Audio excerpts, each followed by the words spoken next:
The Flash is the character of the reboots. At least that's how people know him.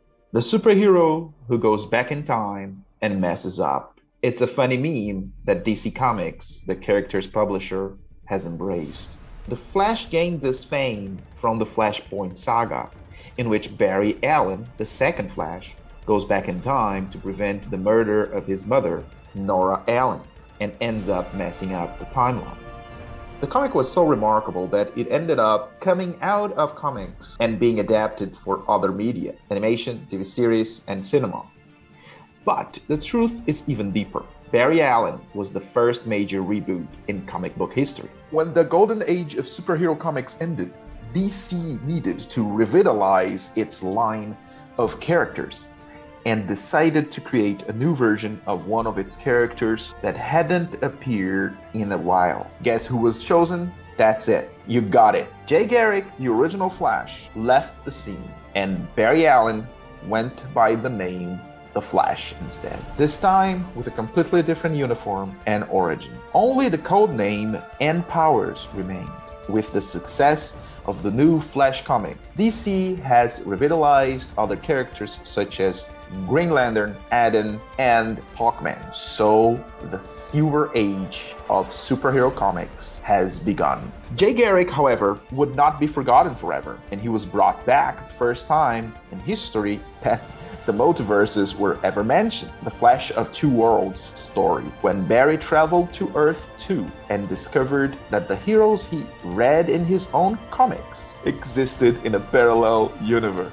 Since then, the Flashes have been central to all of DC's crises and reboots that have traditionally always involved time travel or between universes. Jay and Barry hosted the Justice League's first meeting with the Justice Society of America. In Crisis on Infinite Earths, Barry Allen was kidnapped by the story's main villain, the Anti-Monitor, and became a timeless messenger of doom shortly after sacrificing himself to destroy the most dangerous weapon in the multiverse. In Zero Hour, Wally West, the third Flash, was one of the first heroes to be wiped out by the entropic wave caused by Parallax. And Jay Garrick, the first Flash, was the one who summoned the Spectre that stopped the corrupt Hal Jordan. In Infinite Crisis, all of the Flashes, including the late Barry Allen, banded together to stop the rampaging Superboy Prime. In Final Crisis, Barry Allen came back from the dead. As I said before, the Flashpoint was caused by Barry Allen. DC Rebirth opened the doors of the pre-New 52 universe, bringing Wally West back from Limbo, and the Death Metal saga had Wally West win the powers of Dr. Manhattan and sitting in the Mobius chair of the new god Metron as a central figure of the plot. Not to mention the times when the Flashes in animations in the TV series and in the movies crossed the barrier of time to modify something they thought was wrong. Sometimes it worked, sometimes the solution was worse than the problem. Time and multiversal travel are complicated.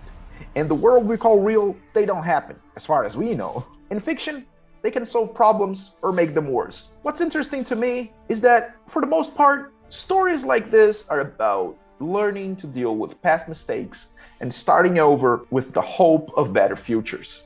That's what the word reboot means, shutting down a system and restarting it. It doesn't always work, but the important thing is that it gives us hope.